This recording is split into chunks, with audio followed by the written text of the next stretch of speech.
د محمدیه مدرسې څخه 450 علما قاریان او حافظان فارغ او دستربندي وسوه. د کندهار د محمدیه مدرسې څخه 450 علما قاریان او حافظان فارغ شول او د یکشنبه په ورځ د کندهار په مرکزی عیدګاه کې ورته د دستربندي په مخه ځانګړي مراسم نیول شوي وو چې مراسمو کې کندهار والی حاجي محمد یوسف پاساب د خرقه مطهره د مدرسې محمدیه رئیس شیخ الحدیث مولوی نظر محمد افغانی صاحب، د کندهار د پوهنې رئیس مولوی فخرالدین نقشبندی، د جهادي مدرسې شیخ الحدیث مولوی سرور شاه آغا صاحب، په لسحاو نور شیخ اکرام او علما اکرام، د فارغ سو علماو قاریانو حافظانو د کورنۍ غړو او په زرګونو هیوادوالو ګډون کړي وو. غونډه چې د قران کریم د څو مبارکو آیتونو په تلاوت کول سره راپیل شوه، کندهار والی حاجي محمد یوسف پاساب لومړی ټولو فارغ سو علماو قاریانو حافظانو ته مبارکي وویله او ډیره خوشي وشودله چې په دومره پراخه غونډه کې برخه اخلي او ویل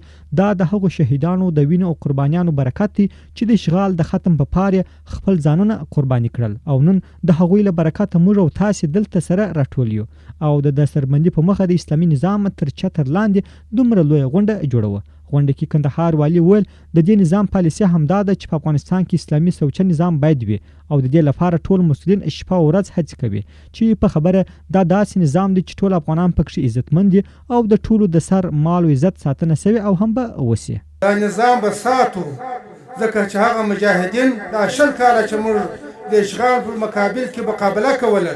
موږ د نن ورځ لپاره کوله، موږ د شرعي نظام لپاره کول، موږ د بل نظام لپاره نه کول، نه بل نظام غواړو.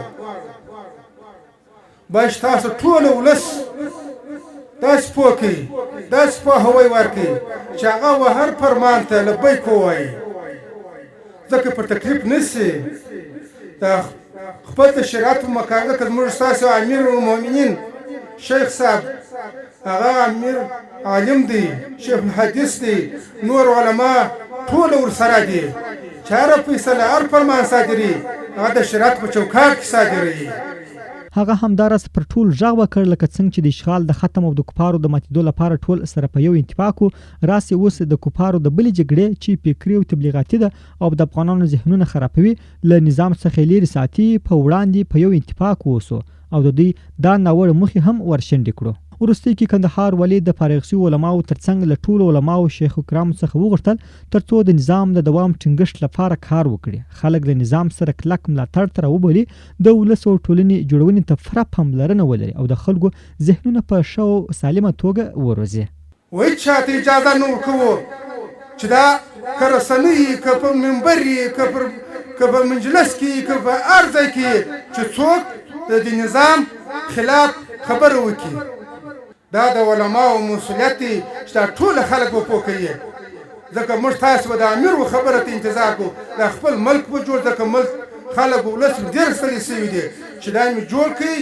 دا مې روان کړي، دا به نو بیا د موږ ولس وساسي. غونډه کې د خرقه مطهره د مدرسې رئیس شیخ الحدیث مولوی نظر محمد افغانی صاحب، د کندهار د پوهنې رئیس مولوی فخرالدین نقشبندی او نور علما کرام او شیخ کرام هم ارزښتناکې ویناوې وکړې. د هغو خلکو خیال وساتئ چې یتیم دی، چې قریب دی